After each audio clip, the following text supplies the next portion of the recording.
Hello friends, आप सभी का आपके अपने YouTube channel apex maths academy में स्वागत है। आज हम स्टार्ट करने वाले हैं chapter number 2 class 10th mathematics. अब इसमें देखो इंट्रोडक्शन करने वाले हैं इसका। अब इसमें हम इंट्रोडक्शन में क्या क्या सीखेंगे, क्या क्या पढ़ने वाले हैं इस चैप्टर में, उसके हम कंप्लीटेबल और डिस्कस करेंगे। अब देखो सबसे पहले हम इसका बताने वाले हैं कि इसके अंदर कौन कौन से कंटेंट आएंगे, कौन कौन से फॉर्मूलाज आएंगे, उन फॉर्मूलाज को कैसे यूज करते हैं।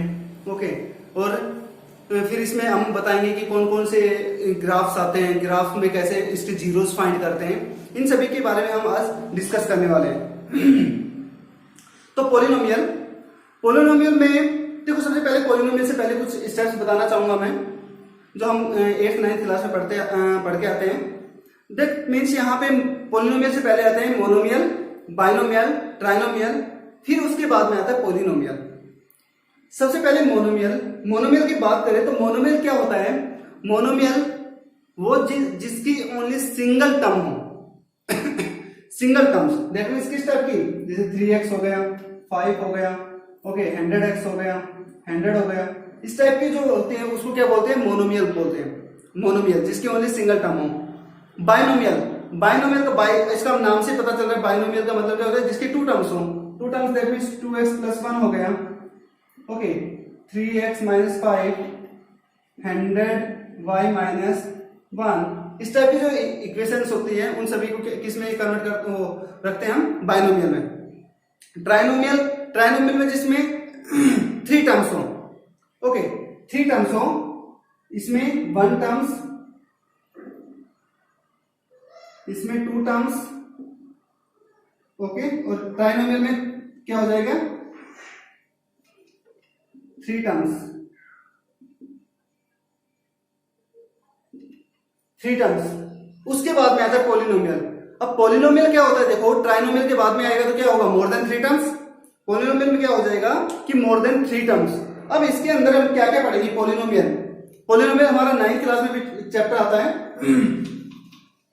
उसमें भी हम इसके बारे में सीख के आते हैं। अब इसको थोड़ा डीपली, उसमें और नॉर्मल सा वो दे रखा होता है, अब इसमें थोड़ा डीपली चलते हैं।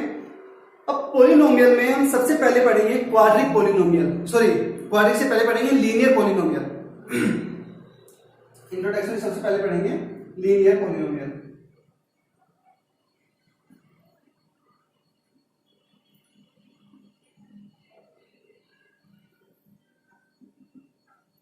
अब लीनियर पोलिनोमियल का मतलब क्या होता है? देखो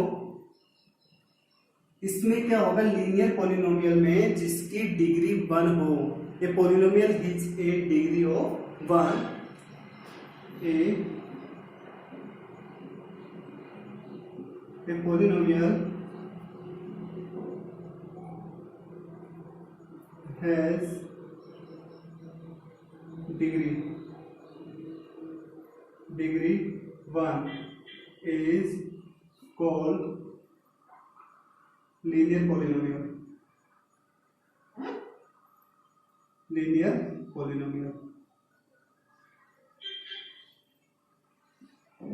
For example, x - 5, okay, √3x - 1, y + 7। इस टाइप के जो होते हैं, क्योंकि वेरिएबल ये है, यहाँ पे x है, यहाँ पे y है, इनकी डिग्री कुछ भी नहीं है तो 1 है, तो ये डिग्री 1 हो गई तो कौन सा पोलिनोमियल हो जाएगा? Linear polynomial. उसके बाद में आता है quadratic polynomial.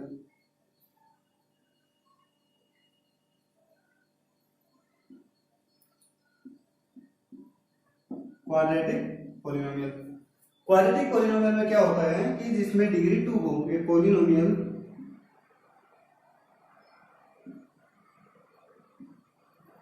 has degree 2 is called a quadratic polynomial.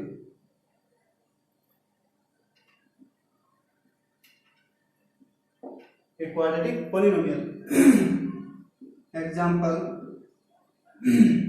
2x² - 5x + 7, okay जिसके डिग्री 2, मैक्सिमम डिग्री की बात कर रहे हैं, मिनिमम तो हो सकता है। ओके 3x कि 2 माइनस 100। फिर उसके बाद बात करें हम z² माइनस 10, z² माइनस 10। अब इसकी बात करें, देखो इनकी मैक्सिमम डिग्री कितनी हो रही है, 2 हो रही है, तो ये किस में आएंगे, ये क्वाड्रेटिक पोलिनोमियल में आ जाएंगे। अब इसके बाद में हम पढ़ेंगे कुछ इसके सम्स फॉर्मूलाज पढ़ेंगे।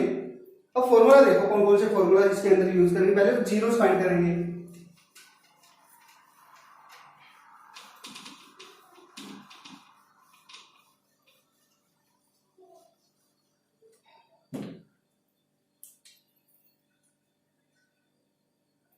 फॉर्मूला कौन कौन से होंगे इसमें,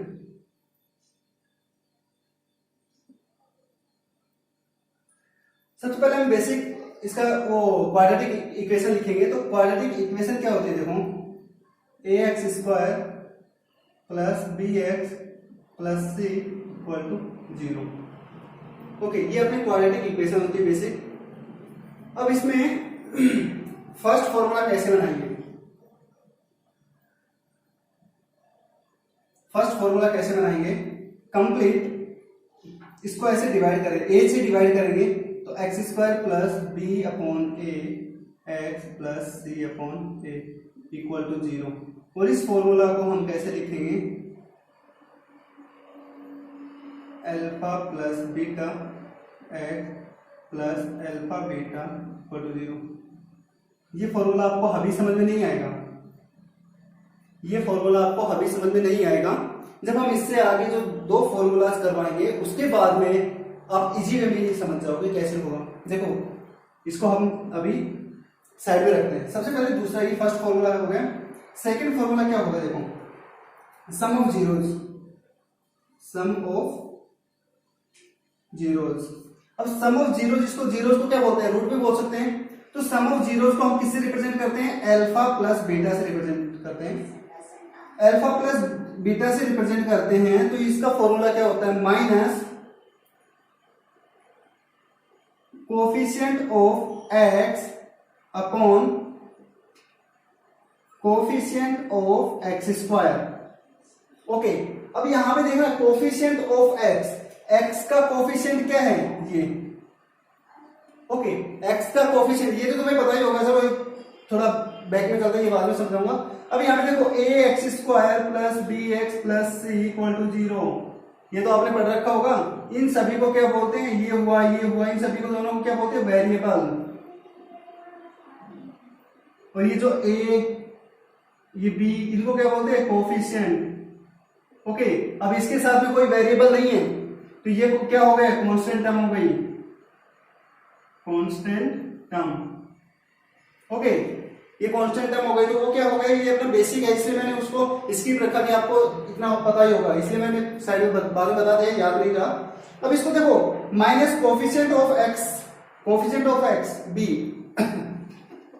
तो इसको हम लिख सकते हैं माइनस b अपॉन x² का कोफिशिएंट क्या है, a, तो माइनस b अपॉन a। अब माइनस b अपॉन a की जगह पे क्या रख सकते हैं, अल्फा प्लस बीटा, तो अल्फा प्लस बीटा ही रखा है, ये माइनस इसकी साइड ट्रांसफर कर दिया तो माइनस में आ गया। अब नेक्स्ट क्या आ जाएगा, third formula, product of zeros, product of zeros. Product of zeros को हम अल्फा इंटू बीटा से रिप्रेजेंटेशन करते हैं, इसको रिप्रेजेंट करते हैं अल्फा प्लस बीटा से। ये होता है constant term upon coefficient of x²। अब मैंने अभी बताया कांस्टेंट टर्म, इसके अंदर कांस्टेंट टर्म कौन सी है, c, तो c अपॉन a, और c अपॉन a को हम क्या लिख सकते हैं, अल्फा इंटू बीटा लिख सकते हैं। अब c अपॉन a को मैंने क्या लिखा है, अल्फा इंटू बीटा ही लिखा है। अब यहाँ पे b अपॉन a को मैंने ये लिखा है, x² का x²। अब ये कैसे यूज होगा, देखो जो अपना ये फर्स्ट एक्सरसाइज में यूज नहीं होगा, फर्स्ट एक्सरसाइज तो इजी है। सेकंड में एक एग्जांपल लेके बता देता हूं यहाँ पे कि अपने को बोल दिया जाएगा कि सम ऑफ जीरोज है वो 1/2 है और प्रोडक्ट ऑफ जीरोज है वो -1 है। तो फाइंड द क्वाड्रेटिक इक्वेशन। अब फाइंड द क्वाड्रेटिक इक्वेशन ये कंप्लीट करने जाओगे तो बहुत ज्यादा टाइम कंज्यूम हो जाएगा इसमें। अपने को डायरेक्ट 1 मार्क्स में क्वेश्चन पूछा जाता है अब 1 मार्क्स में क्वेश्चन पूछा जाता है तो डायरेक्ट ये फॉर्मूला यूज कर दो, एक्स स्क्वायर माइनस माइनस, तो ये माइनस आया है, alpha plus beta, sum of zero को किससे रिप्रेजेंट करते हैं, अल्फा प्लस बीटा से, तो ये कितना हो गया 1/2x प्लस, अब ये plus alpha into beta, product of zeros को अल्फा इंटू बीटा, ये माइनस जीरो, प्लस और माइनस क्या होता है माइनस, तो यहाँ पे -1 हो गया इक्वल टू 0। अपनी ये क्वाड्रेटिक इक्वेशन बन गई। और भी इसको सोल्व करना चाहो तो ये ऐसे हो जाएगा 2x square minus x minus का 2 इक्वल टू 0, ये आंसर हो जाएगा इसका। ओके, तो 1 मार्क्स में ये क्वेश्चन अगर ये इसको इसके थ्रू करोगे तो इसके थ्रू भी आंसर तो आ जाएगा, बट ये लॉन्ग मेथड होगा, टाइम कंज्यूम हो जाएगा, इसलिए 1 मार्क्स में ये फॉर्मूला लगा के इजी वे में जल्दी से सोल्व हो जाएगा। ओके, इस टाइप से अपने को क्वेश्चन सोल्व करने पड़ेंगे।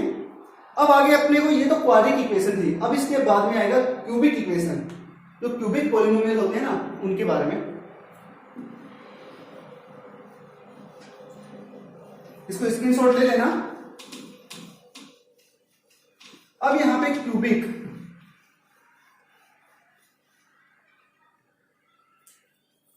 एक बार इक्वेशन लिख देते हैं क्वाड्रेटिक की, चलो क्यूबिक करवा रहे हैं तो क्यूबिक इक्वेशन में लिखेंगे क्यूबिक पॉलिनोमियल। अब क्यूबिक पॉलिनोमियल में डिग्री कितनी होती है, 3 होती है, डिग्री कितनी होगी 3 होगी। अब यहां पे क्यूबिक इक्वेशन में एक बार लिख देता हूं, जैसे ax की cube plus 5x square minus 5x plus 6 equal to 0, इस टाइप की। दैट मींस मैक्सिमम पावर कितनी होगी 3 होगी, तो क्या हो जाएगा क्यूबिक इक्वेशन। वो तो अपने क्वाड्रेटिक इक्वेशन के फॉर्मूलाज थे, ये क्यूबिक इक्वेशन के फॉर्मूलाज हैं। अब यहाँ पे क्यूबिक इक्वेशन के देखो फॉर्मूलाज क्या होंगे, 3 फॉर्मूला हैं, एक तो सम ऑफ के, और एक सम ऑफ प्रोडक्ट ऑफ 2 नंबर्स का होगा, और एक प्रोडक्ट ऑफ जीरोस होंगे। तो फर्स्ट होगा देखो sum of zeros cubic equation के लिए। अब इसमें क्यूबिक के लिए देखो alpha plus beta plus gamma, ये यूज हो जाएगा। ओके, और ये क्या होगा देखना, अरे सॉरी यहाँ पे देखो ये मैंने वैल्यू पुट कर दी, वैल्यू मत रखो, अपने एक बेसिक में रखो b, और यहाँ पे c रख दो प्लस c, और यहाँ पे d रख दो, इजी हो जाएगा क्योंकि वैल्यू रखेंगे तो वो एग्जांपल ही बन जाएगा। अब यहाँ पे alpha plus beta plus gamma, तो यहाँ पे जो बात करें तो minus coefficient of x square upon coefficient of x की क्यूब। अब इसकी हम बेसिक बात करें तो माइनस का minus coefficient of x square का कोफिशिएंट क्या है b upon coefficient of x की क्यूब का कोफिशिएंट क्या है a, तो माइनस b अपॉन a। तो अपना फर्स्ट फॉर्मूला तो क्या बन गया सम ऑफ जीरोस का minus b upon a। Okay, direct अपने को फॉर्मूले में पुट करने की वैल्यू, ये ओनली ये समझ में आ गया, फॉर्मूले समझ में आ गए तो इजी वे में बहुत पूरा चैप्टर बहुत इजी लगेगा, बहुत इजी लगेगा, ऐसे मिनटों में आप क्वेश्चन सोल्व कर दोगे। नेक्स्ट क्वेश्चन है, सॉरी नेक्स्ट फॉर्मूला है sum and product of 2 numbers, product of 2 numbers. अब प्रोडक्ट ऑफ देखो alpha beta, beta gamma, gamma alpha, ये coefficient of x upon coefficient of x की cube. Coefficient of x, x का coefficient क्या है c है, तो ये क्या हो जाएगा c अपॉन a, ये फॉर्मूला हो जाएगा। थर्ड फॉर्मूला हो जाएगा प्रोडक्ट